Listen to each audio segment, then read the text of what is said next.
சற்றுமுன் வெளியான தகவல், ரேஷன் அட்டைதாரர்களுக்கு மகிழ்ச்சி தகவல் வெளியாகியுள்ளது. அது என்னன்னு சொல்ல பார்க்க போகிறோம். நீங்கள் நம்ம சேனலை சப்ஸ்கிரைப் பண்ணாமல் இருந்தீங்கன்னா மறக்காமல் சப்ஸ்கிரைப் பண்ணிக்கோங்க. வாங்க வீடியோக்குள்ளே போகலாம். கூட்டுறவு அங்காடிகளில் இனி இந்த பொருட்களை எளிதாக பெற்றுக்கொள்ளலாம். இதற்காக நடவடிக்கை மத்திய அரசு எடுத்துள்ளது.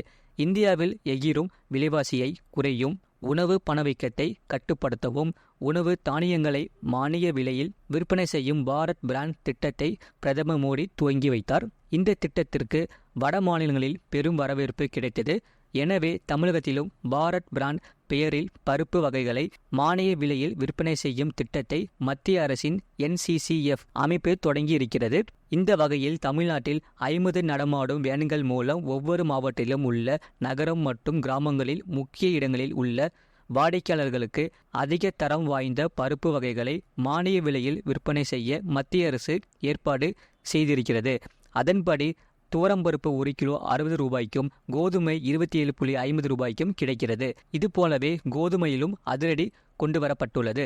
விலை உயர்வை கட்டுப்படுத்தும் நோக்கத்துடன் பாரத் டாட்டா என்ற பெயரில் கிலோ கோதுமை மாவு 27.50 ரூபாய்க்கு விற்க உத்தரவிட்டது. இதற்காக தமிழ்நாட்டிற்கு 1000 டன் கோதுமை மாவு கடந்த வாரம் ஒதுக்கீடு செய்யப்பட்டது. இந்த மாவு விற்பனை செய்யும் பணியை நாபெட் எனப்படும் மத்திய கூட்டுறவு நிறுவனம் மேற்கொள்ள அனுமதி அளித்துள்ளது. இப்போது வெளிச்சந்தையில் அரிசி விலையும் உயர்ந்து இருக்கிறது. தமிழகத்தில் கிலோ பொன்னி பழைய அரிசி விலை 55 ரூபாயாக உள்ளது.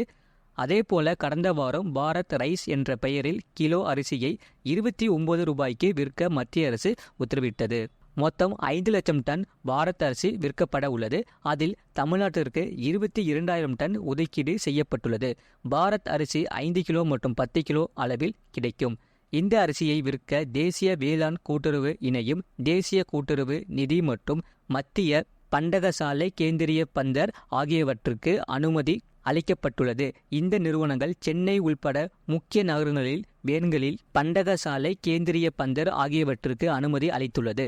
இந்த நிறுவனங்கள் சென்னை உட்பட முக்கிய நகரங்களில் வேன்களில் பாரத் அரிசியை விற்க போகின்றனர். கூட்டுறவு சங்கங்கள் வாயிலாக பாரத் அரிசி, பாரத் கோதுமை மாவு விற்குமாறு மத்திய அரசை கூட்டுறவுத்துறை வலியுறுத்தி இருக்கிறது.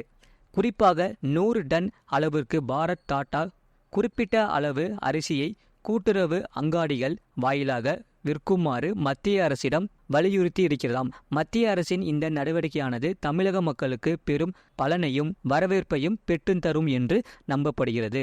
இது போன்ற செய்திகளை உடனுக்குடன் அறிந்து கொள்ள மறக்காம சேனலை சப்ஸ்கிரைப் செய்யுங்கள். மற்றவர்களுக்கு தெரியப்படுத்த ஷேர் செய்யுங்கள்.